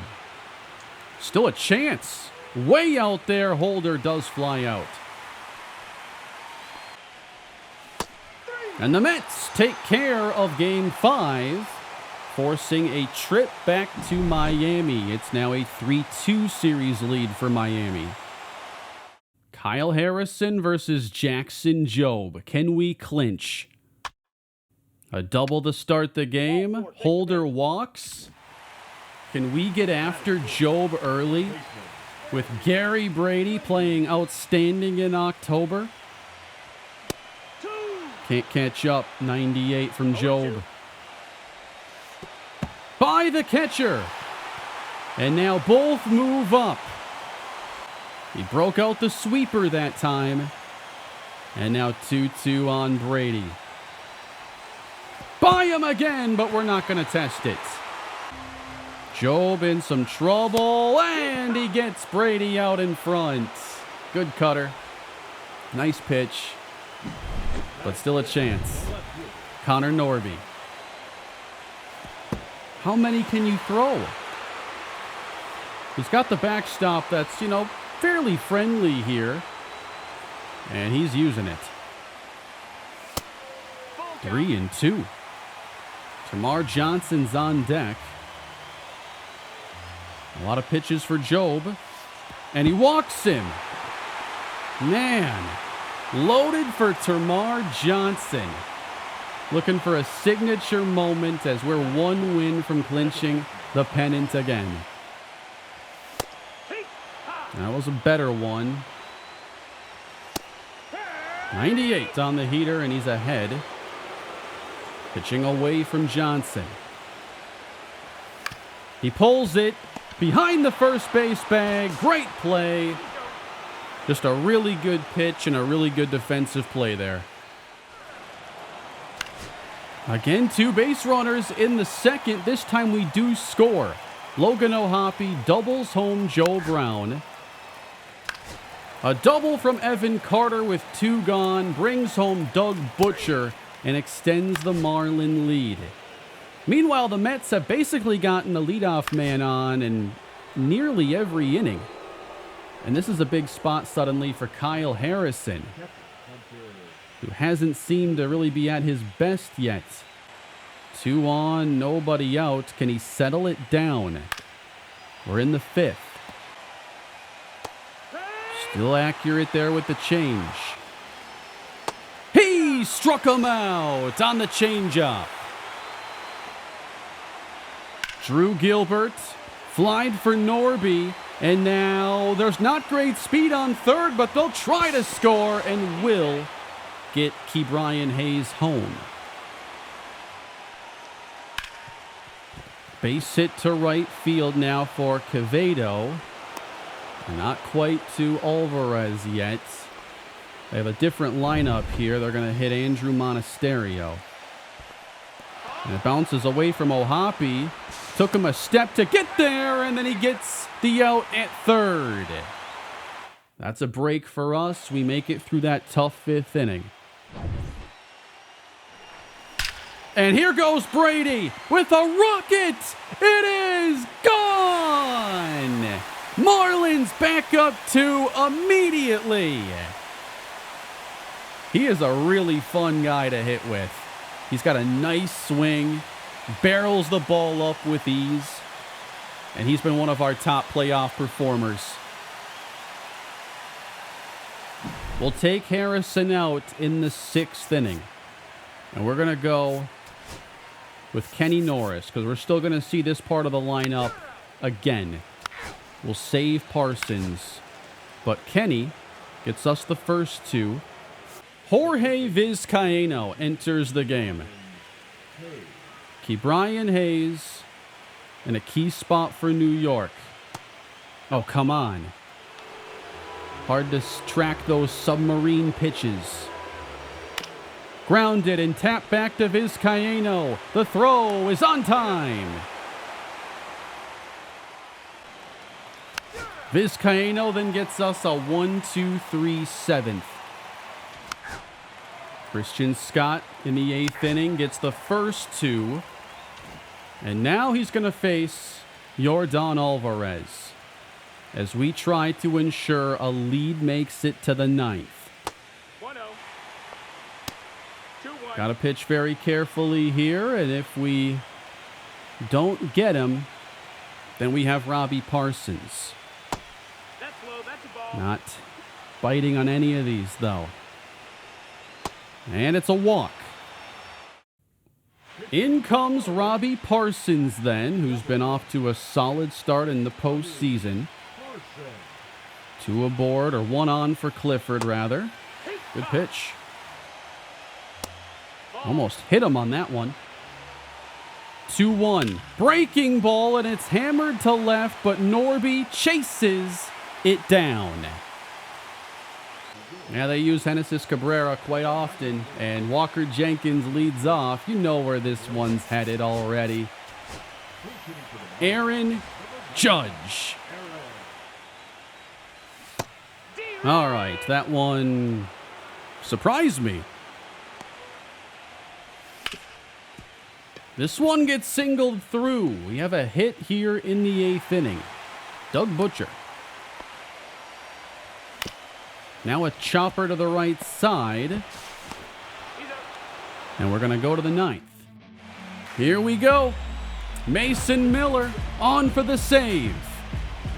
Trying to send us back to the World Series for the 2nd straight season. A 2-run lead. He got the travel day to rest. Otherwise, I think it's his 3rd consecutive game. Charlie Condon leads off.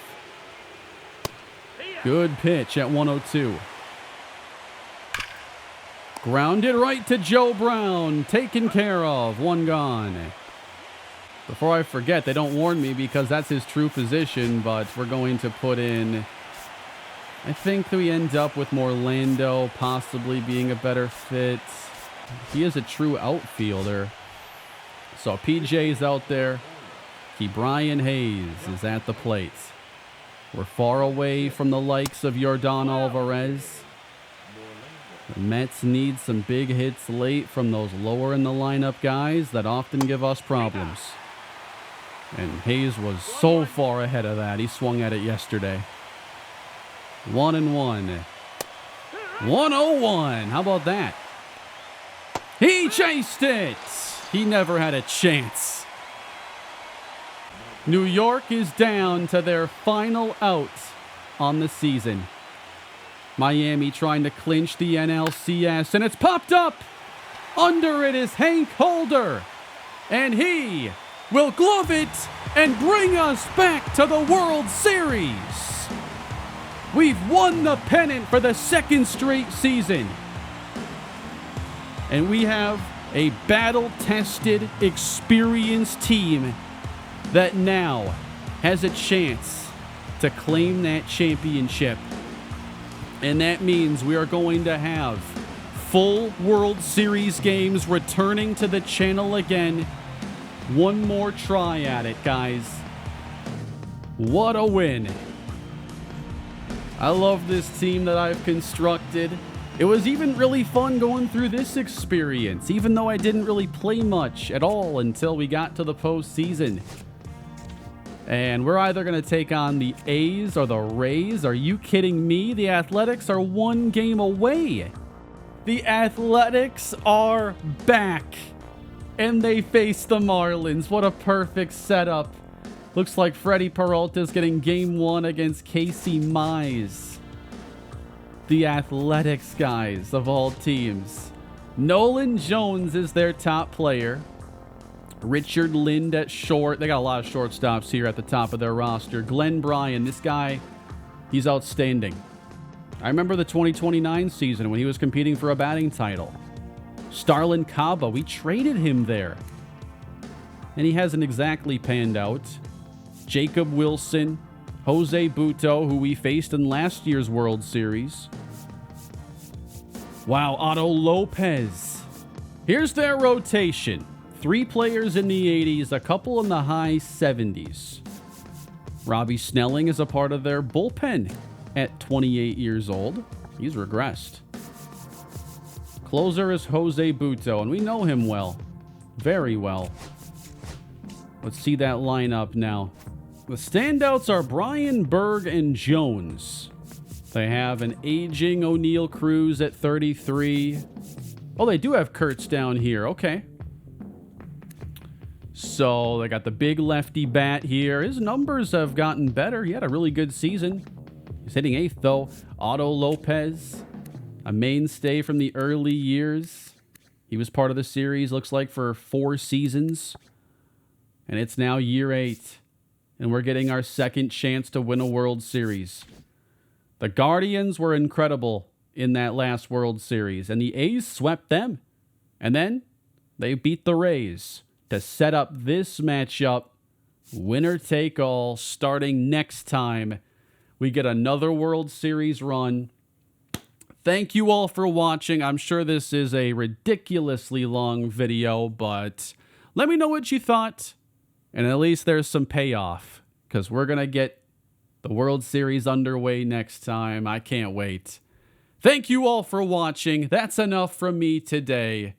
What do you guys think is going to happen in the World Series? Leave your predictions, and I'll see you next time.